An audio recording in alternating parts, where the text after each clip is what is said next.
한마디로 오늘 말씀은 변화산의 사건이에요. 우리가 왜 변화산의 사건이라고 이야기를 하냐면 오늘 말씀 가운데서도 나와 있듯이 그들 앞에서 변형하사 2절 말씀에 보면 변하셨다라는 거예요. 그리고 그의 얼굴이 어떻게 됐죠? 해같이 빛나며 옷이 빛과 같이 희어졌더라라고 이야기를 하면서 우리가 보통 이 말씀을 보면서 변화산의 사건이라고 이야기를 합니다. 그리고 그 가운데서 예수님께서 함께 있었던 사람들이 있어요. 오늘 말씀에서 누구와 누구라고 얘기하죠? 모세와 엘리야가 있었다라고 이야기를 해요. 그리고 보통 이제 학자들이 이야기를 할 때는 율법을 대표하는 토라라고 이야기하는 그 율법을 대표하는 모세가 있었고 선지자를 대표하는 엘리야를 이야기하면서 이것을 무엇을 이야기하느냐, 가장 쉽게는 결국은 토라라고 얘기하는 율법의 말씀, 그리고 선지서라고 얘기하는 선지의 말씀이 사실 뭐죠? 구약 말씀이거든요. 그래서 구약 말씀을 이루시는 예수 그리스도를 이야기하고 있습니다라고 설명을 하고 있어요. 그러니까 예수님의 메시아 되심을 이야기하는 것이죠. 마태복음이 마태가 적은 것인데 청중들이 유대인인 거예요. 그래서 이 예수님이 우리가 이때까지 기다리던 메시아 그리스도다, 유대인의 왕을 약속하셨는데 이분이 바로 그분이다라는 것을 말하기 위해서 이 마태복음을 적은 거거든요. 이스라엘 백성들에게, 유대인에게 바로 예수님이 그리스도시다, 왕이시다라고 이야기하고 싶은 거예요.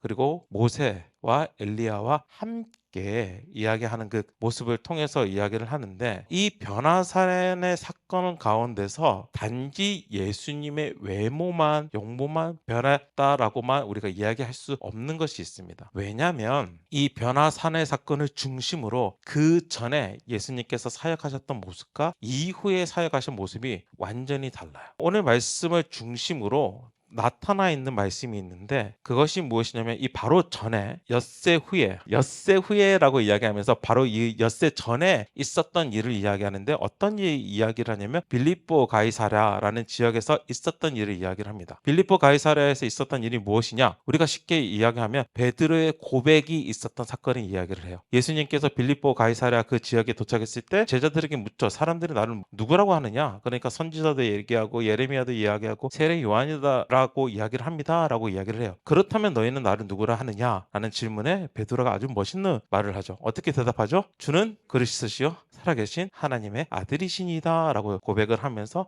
바요나 시모나, 이것을 알게 하는 이는 하나님이시다 라고 이야기하면서 베드로를 칭찬하고 너의 이름 위에 내가 교회를 세우겠다 라는 말씀을 하세요. 그리고 그 이후에 예수님께서 무엇을 얘기하시죠? 자신이 드디어 처음으로 자신이 죽을 것이다, 그렇지만 3일 만에 부활할 것이다 라고 이야기를 해요. 이제 예수님께서 자신의 죽음에 대해서 이야기를 하고 나서 그 이후에 베드로가 막 따지는 모습이 보여져요. 그런데 예수님께서 자기가 죽을 것이다, 고난을 받아 죽을 것이다, 그렇지만 다시 살 것이다 라는 것을 이야기를 하고, 그리고 이 사건이 있고, 그리고 이 사건 산에서 예수님께서 내려오실 때에 저희들이 9절에서 읽었죠. 인자가 죽은 자 가운데서 살아나기 전에는 라고 이야기하면서 자신의 죽을 것을 또 말씀하셨다라는 거예요. 그렇기 때문에 약간 샌드위치죠. 이 두 같은 이야기가 감싸고 있는 것이 있다라는 것이죠. 그러니까 그 변화산의 사건이 사실 어떻게 보면 굉장히 중요한 사건인데, 이 사건이 사실 예수님의 사역 가운데서도 전환점이라는 거예요. 이전에는 어떻게 보면 이제 성경의 일들을 이루시면서 그가 선지자 같은 역할을 이제 많이 하셨다면, 이제 이 사건 이후에는 정말 메시아의 일들을 해 나가고 계십니다. 이 왕으로서의 일들을 해 나가고 계시는데, 결국은 또 그 가운데서 또 예수님께서 죽으러 예루살렘에 가시는 그 모습을 보여주고 있어요. 그런데 이 말씀 가운데서 우리가 또 찾을 수 있는 게 뭐냐면, 단지 예수님의 사역만 전환된 게 아니라 교회의 사역도 전환되고 있음을 저희들은 볼 수 있습니다. 그게 뭐냐면, 변화산, 그 높은 산 위에 올라가죠. 그곳에서 이제 베드로와 제자들이 발견한 것은 무엇입니까? 모세와 말씀, 선지자의 그 말씀을 거기서 경험하는 거예요. 어떻게 보면 영광을 그곳에서 보고 있다라는 것이죠. 좀 더 다른 표현으로 한다면 사실 교회가 예배 드리는 그곳이 될 수 있겠죠. 하나님의 영광을 우리가 경험하는 그곳이 바로 예배라는 장소이지 않습니까? 사실 예전의 교회의 모습은 너무나 당연하게 변화산 위 높은 곳과 같았다라는 것입니다. 예배 가운데 영광이 있잖아요. 너무나 좋잖아요. 기도 가운데 우리의 마음을 쏟아내고 또 찬양 가운데 하나님을 높이는 그 시간들이 있는데 그 시간들을 통해서 어떻게 보면 너무나 좋은 그곳이잖아요. 그렇기 때문에 베드로와 같은 고백이 나오죠. 어떻게 고백하고 있습니까? 주여 우리가 여기 있는 것이 좋사오니 라는 고백이 나오는 거예요. 만약 주께서 원하시면 내가 여기서 초막셋을 짓되 하나는 주를 위하여 하나는 모세를 위하여 하나는 엘리야를 위해서 짓겠습니다 라고 이렇게 이야기를 했는데 어떻죠? 예수님께서 허락하지 않으세요. 참 재미있게 이 이야기를 하고 나서 어떤 일이 일어나냐면 그들은 산에서 영원히 산 것이 아니라 9절 말씀에 보면 저희들이 알 수 있듯이 그들은 산에서 내려옵니다. 이게 교회의 모습인 것 같아요. 교회는 단지 하나님의 영광이 있는 곳에만 머무르는 것이 아니라 예수님을 따라서 높은 산이 아니라 산 밑으로 내려와야 되는 게 교회라는 거예요. 참 재밌게 이 교회라는 표현을 제가 하고 있는데 예수님과 다른 제자들 3명 공동체잖아요. 그 공동체가 그 예수님과 함께 내려오는 것을 이야기합니다. 그런데 참 재밌는 게 뭐냐면 9절 이후에 아래로 내려왔을 때 처음 만나는 사건이 너무나 재미있습니다. 저희들이 읽지는 않았지만 14절 이제 말씀 이후에 보면 어떤 일이 일어나고 있냐면 산 밑에서는 제자들이 혼란에 빠져 있어요. 왜? 아버지가 자기 아들을 데리고 왔는데 이 아들이 귀신이 들린 거예요. 간지를 막 일으키는 거예요. 근데 제자들이 아무리 고치려고 해도 그것을 못 고치고 있는 것이죠. 이게 세상의 모습이라는 거예요. 이게 산 밑의 모습인 것이죠. 결국은 예수님과 함께한 그 공동체가 내려가서 그 혼란함은 사라집니다. 마태복음에서는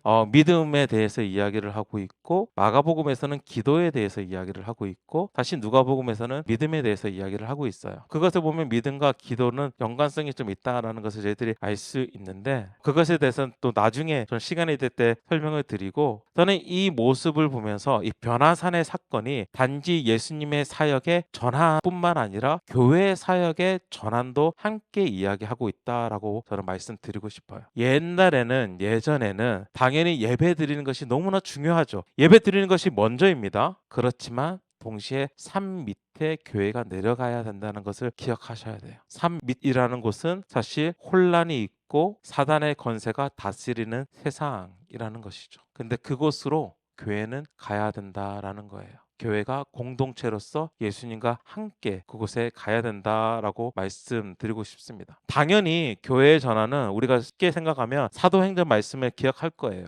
사도행전 말씀 가운데서 성령의 오심을 통해서 더 뚜렷하게 더 분명하게 그려집니다. 그런데 그 전환의 시작은 이미 예수님이 이 땅에 오심으로 해서 시작된 것이죠. 그리고 예수님이 있던 그 자리에서는 혼란이 사라짐을 봅니다. 이 비봉 땅을 저번에도 설명을 하면서 제가 이렇게 표현했다가 비봉에 사시는 저기 집사님 오늘도 오셨는데 혼났어요. 비봉이 참 삭막하다라는 표현을 했다가 우리 비봉에 사는 우리 김정인 집사님한테 혼나기를 했었는데 그곳에 만약에 교회가 세워지고 만약 예수 비봉교회가 그것에 선다면 그 역할을 했으면 좋겠습니다. 그것에 분명히 혼란스러움이 있을 거거든요. 세상이 원래 혼란이 있잖아요. 그리고 무질서일 것입니다. 뭐 무질서라 그래서 막 마음대로 사는 게 아니라 그냥 우리가 세상을 이야기할 때 무질서라는 표현을 쓰는데 그런데 예수 비봉교회가 그곳에 감으로써 혼란이 잡히고 무질서가 잡히는 결국은 그게 교회의 역할인 것 같습니다. 저는 예수 비봉교회가 단지 산 위에 머무는 교회가 아닌 산 밑으로 내려가서 산 위에서의 영광을 가지고 세상을 고치는 세상을 회복하는 그런 공동체가 그런 교회가 되기를 정말 간절히 기대하면서 기도하고 있습니다. 그래서 우리가 함께 산 밑으로 내려가야 돼요. 산 밑으로 내려갑시다. 영광이 참 중요하지만 그 영광을 받은 그 가운데서 우리가 영광으로 채워진 그 상황 가운데서 결국은 세상으로 내려가 그 영광으로 비추는 것이 교회입니다. 그래서 예수 비봉교회를 보았을 때에 하나님의 영광의 빛이 그곳에 있구나라는 것을 세상에 함께 보는 그런 공동체가 되기를 정말 주님 이름으로 축원합니다.